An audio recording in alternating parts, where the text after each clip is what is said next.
Monday, February 9th, 2026. After a catastrophic truck crash, trust Grant Lawson of the law firm for truck safety, board certified, nationally recognized with millions recovered, and relentless advocacy for your justice. Visit truckaccidents.com today. Well, changes are coming, and as we go into the days ahead, what we're expecting is that the western ridge is finally giving in. It's finally giving up the ghost. It's finally straightening out and will now allow Pacific weather to move in. Now at first, as we mentioned last week, it's a rather disorganized trough coming in, kind of coming in pieces, getting elongated, but we do see some colder air and moisture moving in the Pacific Northwest yesterday, overnight and early this morning. As you'll see in a minute, some rain and snow moving into parts of the northern Rockies and the Intermountain West. So throughout the week, what it is going to be is this kind of a gradual cool down. It's cooler, but it's not very cold. There's no Arctic connection. This is North Pacific air that's coming on in, but it's a change of pace. So one little step at a time. Eating an elephant, you can't do it in one bite. Just one little nibble at a time. And that's kind of what we're going to see this week. And next week, things get a little bit more robust as a large western trough will settle in. Now, the key, depending on where you are, what your perspective is in the West, it's going to be different because it's going to affect folks differently, not the same. Usually never does affect everybody the same. But when we go and take a look at the next 10 days, what is really becoming apparent is that where this western trough is going to want to settle in initially is going to be biased to the west. This is going to end up being a great pattern for the mountains and areas west of the Continental Divide over the next 10 days to get a snowpack boost, a badly, badly needed snowpack boost. So this is going to be a really good pattern for the West Coast, for California, the desert states, the Great Basin states, the western side of the Continental Divide for Colorado, for the western side of Wyoming, west of the Divide, for Montana, and back into the Pacific Northwest. Because the focus of the coldest, moist, most unstable air will be in those areas. You're going to have mixed results if you're east of I-25, east out onto the plains because of the position of the trough. There will be waves coming through, but not your four corners type low that we need for the front range areas to really get a big snow event. That's not in the cards yet. So there's going to be big winners in the snow lottery, mountains and west of the divide. That's how things are really looking. Mid and high level clouds here moving into California ahead of the western trough that's coming on in. Some clouds there out in the Great Basin as well. So finally some clouds in the sky as the high pressure begins to weaken. Now Eric sent this great video for those of you who fly around the Intermountain West and know what it's like when you get into a little bit of turbulence. What you see, a lot of you notice what those clouds are, lenticulars. So here's a little bit of a view. You can see the bouncing around of the turbulence there in the lenticular clouds between Afton and Pinedale, around 11,000 feet as those clouds, winds aloft, all increasing. And this is what will happen. Winds aloft will increase ahead of and during a weather pattern change. And we saw that. Clouds coming in layers out there in Scottsbluff, Nebraska. Another great shot of lenticulars there over the Bighorns from Meadowlark Lodge. And this is what it looked like in the mountains out on into the plains. You can see the leading edge of the lenticulars there east of the Bighorn Mountains and layered clouds coming into the Tetons this weekend ahead of the trough. And then, February snow shedding of roofs. With all the warm temperatures here over the last several days, mountain cabins losing their snow, and they usually lose it in March or April, more like April or May usually in some of the higher altitude areas. Hopefully, in the weeks ahead, we can start accumulating snow on those cabin roofs again. I don't have the high-resolution satellite photo this morning. It didn't update, but you can see we've got weather finally coming in. Into the Pacific Northwest and into the northern Rockies. We've got a low back on here as well. We've got an upper level low down in Mexico. So the high pressure ridge is going to be breaking down. Now, all of this warmth that we've been building up is going to be shifting eastward. and allowing the Corn Belt, the eastern part of the United States, to finally get a warming trend. So you can see radar this morning up into Montana. We've got some areas of rain and snow.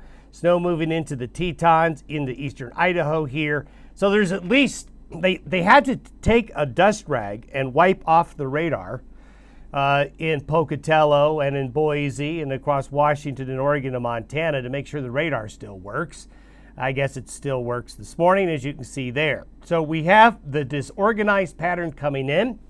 Around noontime today, we've got a little wave going there through Idaho into Montana. That's where most of the weather's going to be today. This trough is going to swing down and get elongated, as you'll see here in a moment. What you're going to want to watch over the next week or so is what happens here in relation to the troughs and where the high pressure is going to want to build and how things come together in the west. So as we go into Wednesday, so today and Wednesday, the trough stretches here, gets stretched out. Southwest flow keeps relatively mild Pacific air coming on in. This is why it's not going to get really cold. There is colder air settling into Montana and to these areas here. So that's going to give us a little bit of an overrunning situation. But we're not looking at any Arctic connection. So it's not going to be a terribly cold, but it will be a cooler weather pattern that evolves, especially tomorrow and as we get on into Wednesday, Thursday, and Friday. And on Friday, that low moves off the west coast. Now, we're going to have some weather out ahead of this low here. For you folks in Arizona, New Mexico, Texas, Oklahoma, southeastern Colorado, and Kansas this weekend, this will be a bit of a weather maker as it heads east. So this is by Friday. So again, there's really no big penetration of anything terribly cold, but cooler. But the high pressure ridge is giving way to these Pacific waves coming on through. And as we look at the first wave, we're going to break this down into two sections. So this is what falls precipitation-wise between today and Tuesday evening. You can see the bulk of the moisture is going to be in the northern areas here with that first wave. The second wave does start to throw moisture out ahead of it. So we're going to get some areas of rain and snow from California, across the Great Basin, and even into the Uintas and the Wasatch here.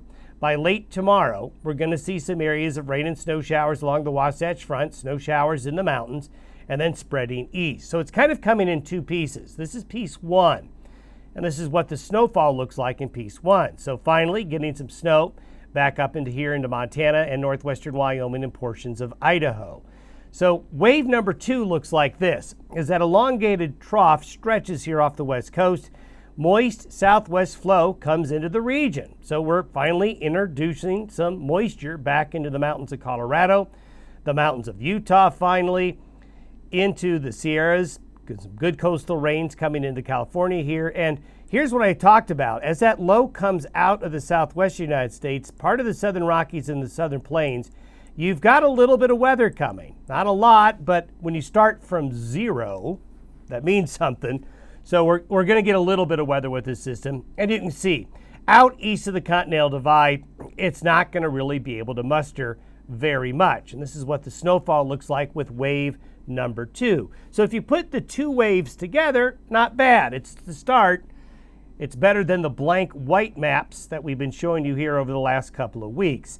So for wave one, wave two, this is by late Friday afternoon. We've got a little bit of weather coming on in, mainly mountains and areas west of the divide, at least where the precip is. Now by Sunday, this wave in the southern Rockies heads out into the southeastern United States, so this could be a weather maker for parts of the mid-Atlantic and East Coast again. There's no real Arctic connection this time around. Notice what happens out here. A big amplification of the ridge out into the eastern Pacific causes a lot of low pressure to want to come together, sliding down the west coast. Now, this is not exactly the same thing that happened in December, but it's somewhat similar to where the high pressure ridge develops in the Pacific and all of the cold, moist air in Western Canada slides down the west coast and comes out into here. So what this means is that over the weekend, the bulk of the precipitation is going to be along the west coast, this low kicking out into here, and we have actually a little small ridge developing temporarily over the southern Rockies as we get into late Valentine's Day, Saturday into Sunday. And as we go into next week, the couplet of this high pressure here and this low pressure trough here stays in place. So by the time we get into Tuesday, notice the main low still is hanging along the coast, but there is a wave that ejects. These ejecting waves, again, this is analogous to what happened in December when it snowed a lot in the far west mountains, especially the Sierra Nevada, to where you get the low sitting here, it spits out waves. These waves are very good to make it snow in the mountains and west of the divide. But the main low hangs along the west coast with a reinforcing low coming in behind it, the wave train. But the wave train is just going to want to consolidate in the extreme far western parts of the United States, at least for the early parts of next week. So that continues to feed moisture into the mountains and areas west of the divide. Now by Thursday of next week, another ejection of a wave, this time a stronger, colder one, comes through. But notice the high pressure ridge stays here, the low pressure axis stays into this part of the country here, but biased more towards the west coast and the Pacific Northwest. Again, if you want a recipe to make it snow a lot in the mountains and west of the divide, here you go. If you're out on the plains, it's hit and miss because you're not going to get a four corners low, at least in this pattern, for the next 7 to 10 days. So if you look at the 10-day precip potential, you can see, if you just line up the continental divide here, you can see how well it's going to do along and west of this line. And we've got precipitation falling in areas that haven't seen it in weeks, like Utah, Nevada, Arizona, back here into parts of the Pacific Northwest, including even eastern Oregon. The Sierra Nevada is going to do good. Some really good coastal rains into California. Now, if you look east of the divide, this plains low that comes out of the southern Rockies this weekend does well. We're going to probably have some overrunning up here. You might notice there's a gap right here. Okay, this is the same rectangle that's been there all winter season because this part of the world right here has to get a low that brings upslope. You've got to get a low back here, or at least a low here that wants to stick around for more than a day. So over the next 10 days, if you're a skier, snowmobiler, worried about the snowpack, you're going to be happy. If your front range areas east, you're not going to be happy in terms of the precipitation potential. There's some potential. It's just not going to be as good areas along and west of the divide. So overall, if you take this from a snowpack viewpoint, this is really, really good news. Good news is for your skier or snowmobiler or worried about runoff, because we've got to get the mountain snow machine cranking again to have any hope to catch up. And you can look at the snowfall totals over the same 10-day period. You've got 4 to 5 feet in the Sierra Nevada, and you're also building in some good snow in the other western mountains as well. Have yourself a great Monday. More for you tomorrow. We'll see you then.